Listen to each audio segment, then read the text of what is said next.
যেদিন কেউ আপনাকে সাহায্য করবে না, সেই দিন আপনাকে আমাকে সাহায্য কে করবে? নবী করবে। তো যারা আজকে নবী থেকে দূরে চলে যাচ্ছে, যাদের আজকে নবীর দরকার নাই, ওই মাহশারের দিন নবী তাদের কাজ করবেন, সুপারিশ করবেন? এই জোরে বলেন না। না, যদি নবীর সুপারিশ গ্রহণ যদি করতে হয়, নবীর শাফাত যদি লাভ করতে হয়, তবে নবীকে আপন করো, নবীকে আপন করো। বুখারী শরীফে একটা হাদিস শরীফ এসেছে, বুখারী শরীফের মধ্যে, যে নবী পাক সাহেবে লাউলাক সাল্লাল্লাহু তাআলা আলাইহি সাল্লাম কে আল্লাহ তাআলা একটি বিশেষ দোয়া দান করেছেন। প্রত্যেক নবীকে উলামায়ে কিরামগণ আছে, আদম আলাইহিস সালাম থেকে নিয়ে আমাদের নবী পর্যন্ত প্রত্যেক নবীকে আল্লাহ তাআলা নিজ পক্ষ থেকে একটি করে দোয়া দান করেছেন। এই পৃথিবীতে প্রত্যেক নবী সে আল্লাহর দানকৃত দোয়াটি চেয়ে নিয়েছেন, সব নবী চেয়ে নিয়েছেন। কিন্তু আমাদের নবীকে যে আল্লাহ দোয়াটি দান করেছেন, বিশেষত্বটি দান করেছেন, সেই দোয়াটি কিন্তু নবী পৃথিবীতে চাননি, অবশিষ্ট রেখেছেন, বাকি রেখেছেন। সেটা কি দোয়া? সেটা হলো শাফাতের দোয়া। কি দোয়া? শাফাতের দোয়া। নবী সেটাকে অবশিষ্ট রেখেছেন, বাকি রেখেছেন, পৃথিবীতে চাননি, সেটা মাহশারের দিন চাইবেন।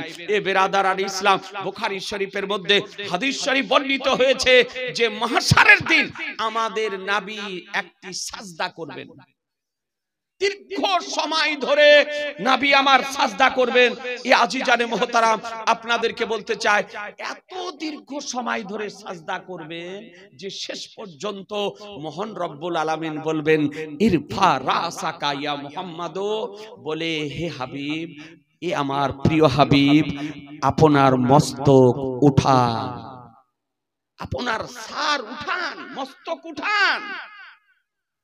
সাল তোতা, আপনি চান আপনাকে দেওয়া হবে। ইসফা তুসাফা, আপনি সুপারিশ করুন, আপনার সুপারিশ কবুল করা হবে। এই আজিজানে মুহতারাম, সেই দিন আমার শাহনশাহে জিবেকার মাদানিকে তাজদার রহমাতুল লিল আলামিন পয়গম্বর মস্তক উঠাবেন এবং নিজ উম্মতের জন্য আল্লাহর দরবারে সুপারিশ করবেন। আর নবীর সুপারিশে যত ঈমানদার ব্যক্তি জাহান্নামে থাকবে, আল্লাহ তাআলা নবীর সুপারিশে ওই জাহান্নামী ব্যক্তিদেরকে জান্নাত দান করবেন। মুসলমান, তাহলে নবীকে আপনার আপন না পর? এই জোরে বলেন, নবীর চেয়ে আপন আর কেউ আছে না। সব থেকে আপনার আমার আপন হলো নবী। এই নবীকে যদি আপন করে কবরে যদি যেতে পারেন, ইহ জগত মঙ্গল হবে, পর জগত মঙ্গল হবে। এ বেরাদার, আজকে নবীর মহব্বত, আহা, যে নবীর মহব্বতে গাছ কান্না করেছে, যে নবীর মহব্বতে পাথর কান্না করেছে, সেই নবীর আজকে বিরোধিতা করতেছে দুপায়া ব্যক্তিগণ। এই নবীর বিরোধিতা করতেছে। উঠিয়ে দেখুন বুখারী শরীফ, নবীর ভালোবাসার রেজাল্ট কি? নবীকে ভালো যদি বাসতে পারেন, তার ফলাফল কি? নবীকে যদি ভালোবাসতে পারেন, তার পরিণাম কি? বুখারী শরীফ উঠিয়ে দেখুন, হাদিস শরীফে এসেছে, এ বেরাদারান ইসলাম, যে আমার দয়ার নবী সাল্লাল্লাহু তাআলা আলাইহি সাল্লাম মক্কা শরীফ থেকে হিজরত করে মদিনা শরীফ গেলেন। মদিনা শরীফে গিয়ে সর্বপ্রথম যে মসজিদ নির্মাণ করেছিলেন, এই মসজিদের নাম হলো মসজিদে নববী। খেজুরের পাতার ছাউনি উপরে, চারিদিকে আপনার খেজুরের পাতার টাহানির আপনার বেড়া, 100 হাত লম্বা, 100 হাত চওড়া দিয়ে মসজিদটি নির্মাণ করেছিলেন আমার রাসূলুল্লাহ সাল্লাল্লাহু তাআলা আলাইহি সাল্লাম। আর সেই মসজিদে মিম্বার ছিল না। মিম্বার কোনটাকে বলে জানেন? হ্যাঁ, যার উপরে ইমাম আমাদের দণ্ডায়মান হয়, দাঁড়ায়, সেটাকে বলা হয় মিম্বার। তো এই মিম্বার তখন মসজিদে ছিল না। নবী আমার কি করতেন, শুক্রবারের দিন ওই মসজিদের ভিতরে মেহরাব, যেখানে নামাজের জন্য ইমাম দণ্ডায়মান হয়, ওটাকে মেহরাব বলে। ওই মেহরাবে একটি শুকনো মস্তকহীন খেজুরের গাছ ছিল, শুকিয়ে গিয়েছে, তার মাথা ভেঙে গিয়েছে, মস্তক নাই, মাথা নেই। এইরকম একটা শুকনো খেজুরের গাছ, মস্তকহীন খেজুরের গাছ ওই মসজিদের মধ্যে আপনার পড়েছিল। মসজিদের যে আপনার বেড়া ছিল, সেই বেড়ার মধ্যে। তো শুক্রবারের দিন আমার দয়ার নবী, মায়ার নবী ওই গাছটাতে একটু হেলানা দিয়ে তিনি খুতবা পাঠ করতেন। ওই গাছটাতে, ওই গাছে একটু হেলানা দিয়ে নবী আমার খুতবা পাঠ করতেন শুক্রবারের দিন। তো মদিনা শরীফের হাকিমুল উম্মাত মুফতি আহমদিয়ার খাঁ আলাইহি রহমা রিদওয়ান তিনি লিখতেছেন যে মদিনা শরীফের একজন আনসারী মহিলা, আনসার গোত্রের একজন মহিলা সর্বপ্রথম কাঠের একটি 3 সিঁড়ির মেম্বার তৈরি করে আমার রাসূলুল্লাহকে উপহার দিয়ে পাঠালেন মসজিদে নববীতে রাখার জন্য। যে ইয়া রাসূলুল্লাহ, শুক্রবারের দিন এই মিম্বারের উপরে দাঁড়িয়ে আপনি খুতবাটা পাঠ করবেন। এ বেরাদার, মসজিদে নিয়ে আসা হয়েছে, ওই কাঠের মিম্বারের উপরে আমার দয়ার নবী, মায়ার নবী দাঁড়িয়ে খুতবা দিতে আরম্ভ করেছেন। যখন খুতবা দিতে আরম্ভ করেছেন, তখন ওই মস্তকহীন শুকনো খেজুরের গাছ কান্না করতে আরম্ভ করেছে। একটু ভেবে দেখবেন মুসলমান, একটু চিন্তা করে দেখবেন, মা হারা বাচ্চার মতন, পিতা হারা বাচ্চার মতন কান্না করতে আরম্ভ করেছে। যেমন বাচ্চারা মায়ের দুগ্ধ পান করার জন্য কান্না করতে থাকেন, এই রকম কান্না করতেছে।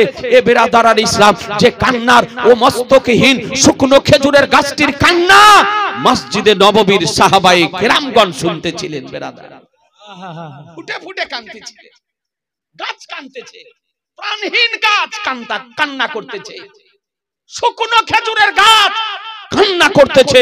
এ বেরাদার, সঙ্গে সঙ্গে আমার রাসূলুল্লাহ খুতবাকে স্টপ করে দিলেন, বন্ধ করে দিলেন। খুতবা দেওয়া বন্ধ করে নবী আমার নেমে শুকনো খেজুরের গাছের উপরে রহমতের হাত রেখেছেন। সুবহানাল্লাহ, রহমতের হাত রেখেছেন। নবী যখন রহমতের হাত রেখেছেন, হাত রাখার সঙ্গে সঙ্গে হাদিস শরীফ বলতেছে যে আপনার গাছের কান্না বন্ধ হয়ে গিয়েছিল, কিন্তু তখনও গাছ আপনার হিপাতে ছিল। দেখেন না, বাচ্চারা কান্না করে, মা এসে বাচ্চাকে দুগ্ধ পান করায়, তো বাচ্চার কান্না বন্ধ হয়ে যায়, কিন্তু কি হিপানিটা বন্ধ হয়? না না, হিপাতে থাকে না।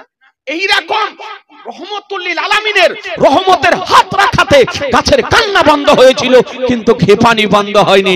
নবী আমার বলতেছেন, এ শুকনো গাছ, তুমি কাঁদছো কেন? তার কারণটা কি? বলে, ইয়া রাসূলুল্লাহ, আপনার বিরহে কান্না করতেছি, আপনার বিচ্ছেদে কান্না করতেছি, আপনার জুদাইতে কান্না করতেছি, আপনার ফিরাকে কান্না করতেছি। ইয়া রাসূলুল্লাহ, আমি কি ভুল করেছি? আমি কি অন্যায় করেছি? আমি কি অপরাধ করেছি? আজকে আপনি আমাকে ত্যাগ কেন করেছেন?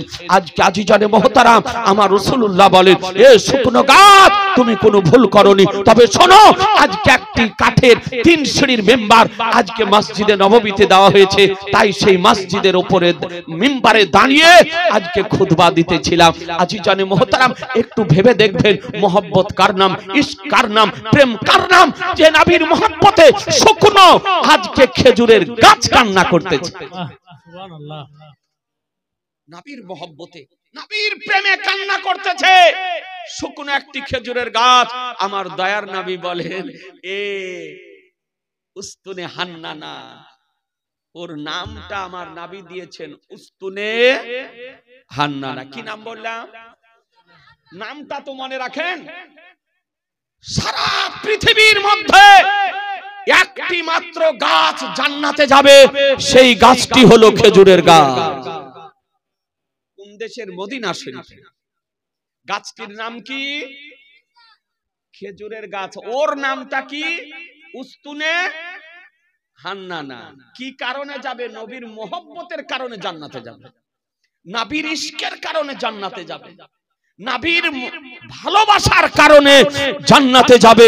তো আমার দয়ার নবী বলেন, তুমি কান্না করো না, কান্না করো না। তুমি কি চাও? তুমি যদি চাও তো তুমি জীবিত হয়ে খেজুর দিবে, কিয়ামত পর্যন্ত তুমি বেঁচে থাকবে, তোমার খেজুর পৃথিবীবাসী খাবে।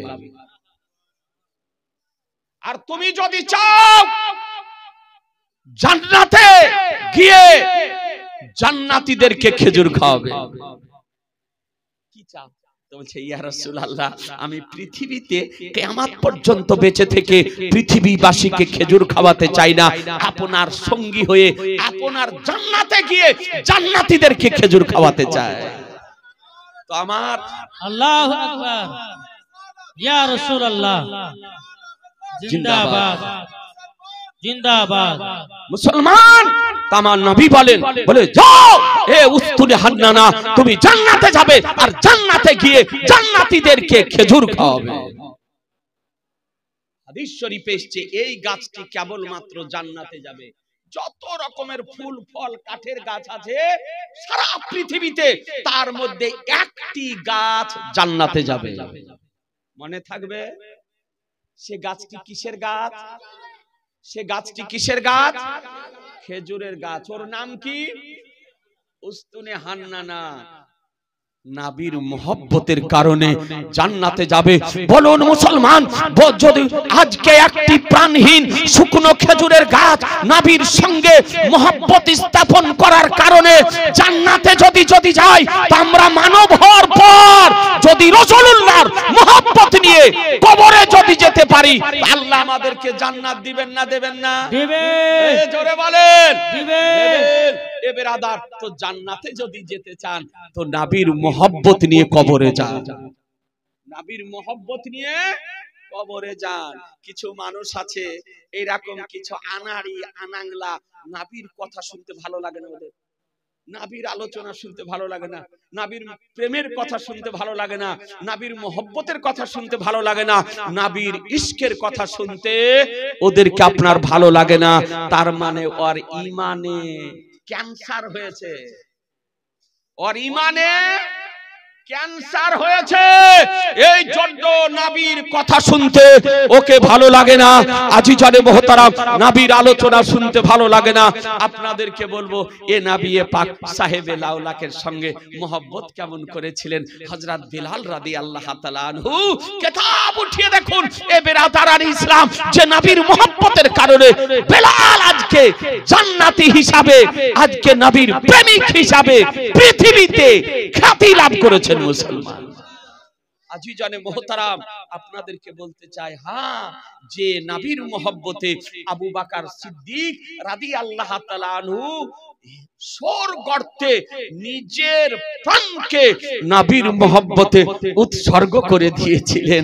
যে নবীর মুহাব্বতে আজিজানে মুহতারাম আলিয়ে মুর্তজা, শেরে খোদা, মুশকিলে কুশা, ফতেহে খাইবার, সাহেবে জুলফিকার আজকে আসরের মতন গুরুত্বপূর্ণ নামাজকে নবীর মুহাব্বতে উৎসর্গ করে দিয়েছিলেন, কাজা করে দিয়েছিলেন। মুসলমান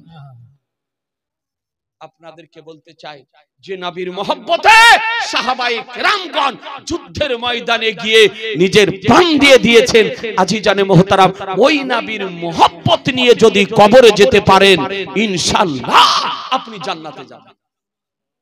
আপনাদেরকে অনুরোধ করব, কোরআন বলতেছে মুহাম্মাদুর রাসূলুল্লাহ, মুহাম্মদ সাল্লাল্লাহু আলাইহি সাল্লাম আল্লাহর রাসূল। এই নবীকে আপন করতে শিখুন। এই নবীর কে আপন করে যদি নবীর মুহাব্বতের অন্তরকে শহর যদি বানিয়ে নিতে পারেন, তবে ইহ জগত মঙ্গল হবে, পর জগত মঙ্গল হবে। যদি নবীর মুহাব্বত আপনার অন্তরে থাকে, নবীর প্রেমিক তারা মরেও মরে না, তারা মরেও মরে না, তারা মরেও জিন্দা। যারা নবীর প্রেমিক, নবীর আশিক, নবীর দেওয়ানা, তারা মরেও আপনার জিন্দা। আপনাদেরকে বলতে চাই ভাই, রাত্রি অনেক হয়েছে, আমরা সুন্নাত আল জামাতের ব্যক্তি, সুন্নি জামাতের ব্যক্তি, আমরা সুন্নি জামাতের উপরে কায়েম থাকবো। বলুন ইনশাআল্লাহ। এই জোরে বলুন না ইনশাআল্লাহ। আজকে অনেক দেখা যাচ্ছে ওর বাপ সুন্নি, মা সুন্নি, ওর বাপ হানাফি, ওর দাদু হানাফি, পরদাদু হানাফি। হঠাৎ আপনার কিছু আগাছা বক্তাদের বক্তব্য শুনে, ইউটিউব দেখে, ফেসবুকে কিছু বক্তাদের বক্তব্য শুনে নতুন নামাজি হয়েছে। আসল কথা বলতে গেলে বন্ধু বাজার, হক কথা বললে তেতো লাগে। আল হক মররুন, সত্য কথা তেতো লাগে। হানাফি ঘরে জন্ম, और 14 গোষ্ঠী হানাফি।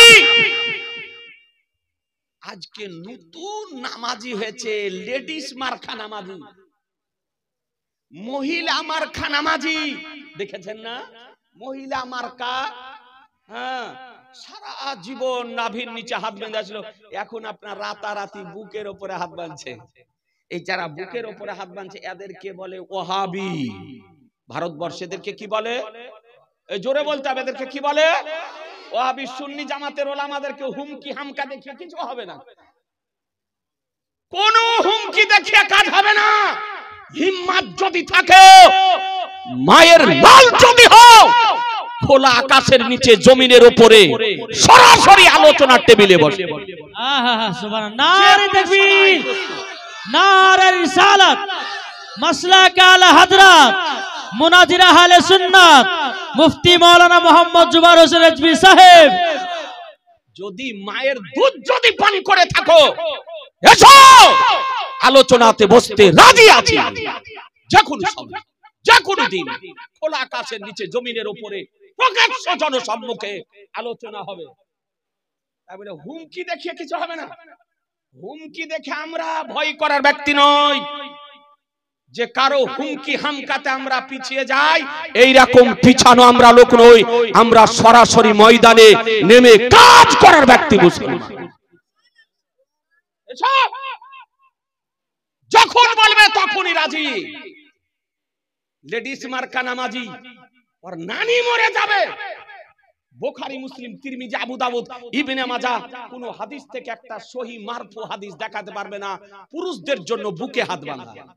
আপনাকে চ্যালেঞ্জ করতে চাই, সহিহ মারফু হাদিস একটি হাদিস দেখানোর ক্ষমতা হবে না যে বুকের উপরে হাত বাঁধতে হবে, জোর করে বাঁধছে। এটা কার চিহ্ন? ওয়াহাবিদের চিহ্ন, গায়র মুকাল্লিদের চিহ্ন, লামাযহাবিদের চিহ্ন, ফারাজির চিহ্ন, সালাফির চিহ্ন, বাদিয়াদের চিহ্ন, আজকে ওই নেংটি খোলাদের চিহ্ন। অনেক দেশে বলে নেংটি খোলা, ওকে অনেক দেশে বলে জোলহা, অনেক দেশে বলে হে জাতি। এসো আজি জানে মোহতারাম বলছে যে মাযহাব মানে কি হবে, ইমাম মানে কি হবে? ও ইমাম মানে না, ও নাসিরউদ্দিন আলবানী ইহুদিদের দালালকে মানে, ওই কাজী শাওকানিকে মানে, ওই আপনার ইবনে তাইমিয়াকে মানে, ওই আপনার মুহাম্মদ ইবনে আব্দুল ওয়াহাব নাজদি খবিস মারদুদ মালাউনকে মানে, ওই আপনার ইসমাইল দেহলভি যাকে আপনার পাঞ্জাবের মুসলমান ওকে গোহামা চূড়া করে চুরে আপনার নদীতে ভাসিয়ে দিয়েছে, ওই খবিস মারদুদ মালাউনকে মানে। বেরাদারান ইসলাম ওই ইমামে আজমকে মানে না, যে ইমামে আজম আমার তাবি সচক্ষে সাহাবীদেরকে দেখেছে। বেরাদারান ইসলাম, তাই আপনাদেরকে বলি ওদের কত ঘৃণিত আকীদা। এই জন্য কোন ওয়াহাবি লামাযহাবিতে যাওয়া, এই লেডিস মার্কা নামাজে যে বুকে ধরছে, এই চিহ্নটা ভারতবর্ষে, বাংলাদেশ, পাকিস্তানে কাদের? ওয়াহাবিদের। কাদের চিহ্ন? ওয়াহাবিদের। কোন ভাই ভুল করে যদি থেকে যে থাকে গিয়ে থাকেন, এখনো ফিরে আসুন। আপনাকে দাওয়াত দিতেছি যে জাহান্নামী দল থেকে জান্নাতি দলে ফিরে আসুন, নাজাত প্রাপ্ত দলে ফিরে আসুন, মুক্তি প্রাপ্ত দলে ফিরে আসুন। একটি মাত্র দল জান্নাতি, তারই নাম হলো আহলুস সুন্নাত ওয়াল জামাত। মিশকাত শরীফের সারা মিরকাতুল মাফাতি পিওর আরবিতে লেখা, তার প্রথম খণ্ডের মধ্যে মোল্লা আলী কারি রাহমাতুল্লাহ আলাইহি বলেছেন আল ফিরকাতুন নাজিয়াতু আহলুস সুন্নাত আল জামাত। নাজাত প্রাপ্ত দল একটি দল হলো, তার নাম হলো আহলুস সুন্নাত আল জামাত। মুসলমান আহলুস সুন্নাত আল জামাত ব্যতিরেকে যত দলের নাম শুনছেন সমস্ত দলগুলি হলো জাহান্নামী দল, জাহান্নামী দল, জাহান্নামী দল।